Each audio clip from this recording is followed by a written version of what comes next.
ఎంత నమ్మకంగా సేవ చేస్తుంటే ఒక దుర్మార్గుడు జొరబడతాడు సేవలో. వాడు ప్రతి కదలిక మిమ్మల్ని అవమానపరిచేదే, మిమ్మల్ని ఇబ్బంది పెడతాడు. వాక్యం చెప్తుంటే ఎదురుగుండా కూర్చుంటాడు, అసలు లోపడ్డు అప్పగించుకోడు. వాడు చూపులే మనకు చాలా ఇబ్బందిగా అనిపిస్తాయి.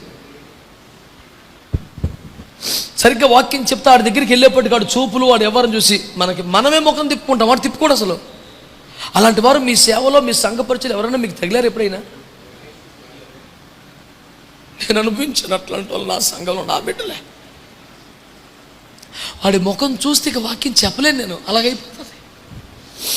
అలాంటి కఠినాత్మలు తెచ్చి నా ముందు కూర్చోబెట్టేమేంటయ్యా, నాకు ఇబ్బందిగా ఉంటుంది, వాడిని చూస్తే చెప్పలేకపోతున్నాను నేను అని ఏడ్చుకున్న సందర్భాలు నాకు ఉన్నాయి.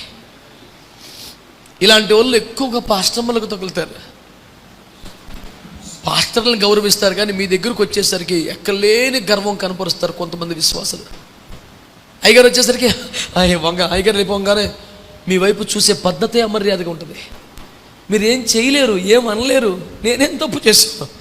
నా భర్తతో సమానంగా సమర్పించుకున్నానే, నా భర్తతో సమానంగా కష్టపడుతున్నానే, నా భర్తతో సమానంగా ప్రతి శ్రమను పంచుకుంటున్నానే.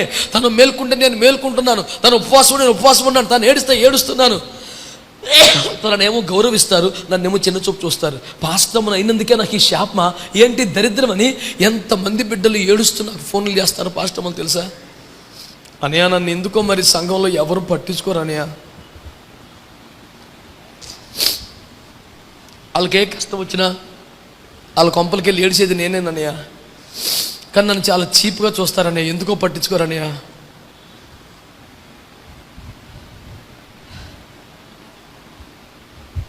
నేను ఒక్కడే నన్ను బిడ్డ, నువ్వు నిజమైన సేవకురాలు ఇప్పుడయ్యావు. తృణీకరింపబడిన వాడెవడో దేవుని చేత ఎన్నిక చేయబడే ఛాన్స్ లేదు. నువ్వు తృణీకరింపబడుతున్నావంటే క్వాలిఫికేషన్స్ వస్తున్నా నీలో, బాధపడుకున్నాను. Rejection is a key to revival. You know that rejection is the key to revival. నువ్వు తృణీకరింపబడుతున్నావంటే ఒక గొప్ప ఉద్యమం నీ ద్వారా దేవుడు తీసుకురాబోతున్నాడు. ఏం బాధపడద్దు బిడ్డ. అలా మీరంటే నేను కొన్ని వేలు సాక్ష్యాలు చెప్పాల్సి వస్తుంది. నా ఎదురుగా కూర్చుని నన్ను అవమానకరంగా చూసిన వాళ్ళ గురించి, నా గురించి, నా సముఖంలో ఒక విశ్వాసికి కీర్తన ధ్యానం చేయమని మొదటి కీర్తన అవకాశం ఇచ్చాను మా చర్చిలో. ఒకసారి 15 నిమిషాలు చెప్పాడు. ఆ 15 నిమిషాల ఉపదేశంలో అతను తేల్చింది, దుష్టుల ఆలోచన చొప్పున నడవద్దు. ఆ దుష్టులు ఎవరో కాదు, దైవజనులే. వాళ్ళ మాట్లాడితే పాడైపోతాం మనం అని ముగించాడు. నా చర్చిలో నా సంఘ విశ్వాసి నేను వేదిక మీద కూర్చొని ఉండగా ఒక 15 నిమిషాల వాక్యం చెప్పమంటే, దుష్టుల ఆలోచనలు చెప్పున మనం వెళ్ళకూడదు. ఆ దుష్టులు ఈ భూమి మీద ఎవరు కాదు, గొర్రె చర్మం కప్పుకున్న తోడేళ్ళు పాస్టర్లే, వాళ్ళ మాటలు వినకండి అని. మరి వాడు చర్చి మానేయచ్చు కదా. వాడు చర్చి మానేస్తే నన్ను సిలువేసాడు ఉండగా, ఆడికి మానాద్యం అనిపించినా ప్రభు వెళ్ళనివ్వలేదాన్ని. ఉండరా, ఆడికి ఇంకా సిలువ అవ్వాలి. వాడిలో ఉలకవలసిన రక్తం ఉలికిపోవాలి, వాడికి తగలాల్సిన దెబ్బలు తగలని, కన్నీరు ప్రవాహంగా రాని, అగాధ స్థలంలోకి దిగని ఒక మహిమతో వాడిని పునరుద్ధరణ చేస్తాం. ఈ క్రూరమైన దానికి ఒక బరబ్బ కావాలి, ఒక ఇస్కర్యోతు కావాలి, ఒక అన్న కైప కావాలి, ఒక పిలాతు కావాలి. వాళ్ళందరూ సమాజ మందిరంలో ఉంటారు, ఉండనే. వాడెవడో నీ పునరుద్ధానాన్ని మాత్రం అట్టుకోలేరు. కొడితే విశ్వాసంతో కొట్టు గట్టిగా. నిన్ను సిలువ వేసిన వారు నీ పునరుద్ధానాన్ని ఆపలేరు. నిన్ను చంపగలిగిన వారికి నీ పునరుద్ధానాన్ని ఆపే శక్తి లేదు. ఎంత పచ్చి నిజం ఇది, ఎంత పచ్చి నిజం ఇది. చంపగలరు గాని మరణములో బంధించలేరా? కదలకుండా మేకులకు బిగించిన వారు బయటికి రాకుండా పాతాళములో ఆపలేరా? ఆపలేరు.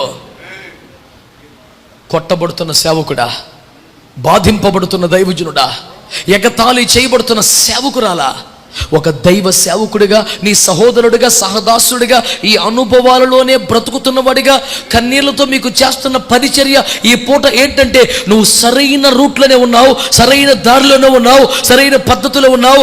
నీకు సిలువ సంపూర్ణం కాబోతుంది. అన్నతి కాలంలో 1 రోజు 2 రోజులు అంతా గాఢాంధకారం ఉంటుంది. ఏమీ కనపడదు. ఎక్కడికి వెళ్ళాలో, ఎవరితో మాట్లాడాలో, ఏం చెయ్యాలో, ఎటు చూడాలో అర్థము కాని ఒక నిశ్చీది అలుముకుంటుంది. కానీ 2 దినముల తర్వాత ఒక మహిమ కలిగిన పునరుద్ధరణ రాబోతుంది. యేసుని మృతుల్లోండి లేపిన దేవుని ఆత్మ నీలో ప్రవేశించబోతుంది. ఆ పునరుద్ధరణ శక్తి నీలోకి వచ్చినప్పుడు నువ్వు నూతన శక్తిని పొందుకుంటావు, నూతన దేహాన్ని పొందుకుంటావు, నూతన అభిషేకాన్ని పొందుకుంటావు. రాళ్ళు పొరలింపబడతాయి, దూతలు దిగి వస్తారు. అప్పుడు ఎవడు ఉన్నాడు? ఆయన లేచాడు, మనం లేస్తాం. మనం ఎప్పుడు లేస్తాం సార్? చస్తే. ఎప్పుడు చేస్తాం సార్? ఇలాంటి దుర్మార్గుల సంఘంలో ఉంటేనే.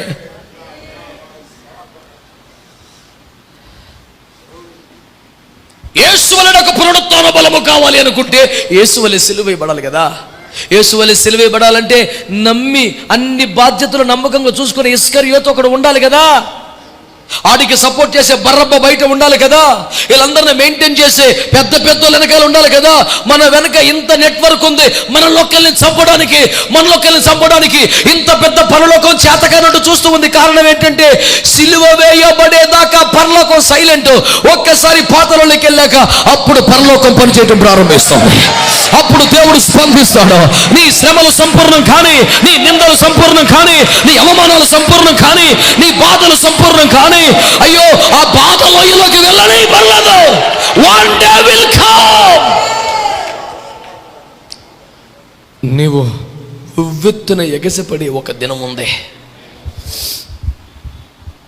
A day will come for your ministry.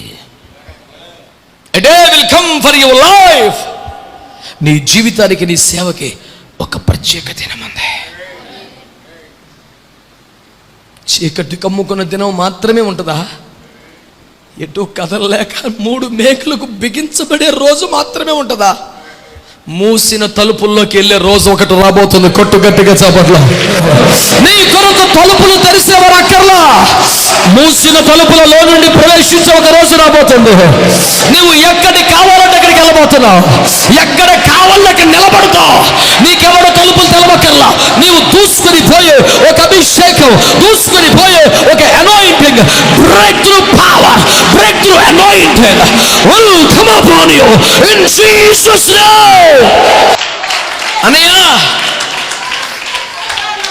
ఎంత కష్టపడుతున్నా ఈ విషయంలో డోర్స్ ఓపెన్ అవ్వట్లేదన్నా. ఎంత ప్రేమించినా మాకు తలుపులు తెరవట్లేదన్నా. ఎంత సాక్ష్య జీవితాన్ని కాపాడుకున్నా మాకు తలుపులు తెరవబట్లేదన్నా. నో ప్రాబ్లం, తలుపులు తెరవక్కర్లేదు. మూసిన తలుపుల్లోనికి దూసుకెళ్లే ఒక అభిషేకం రాబోతుంది.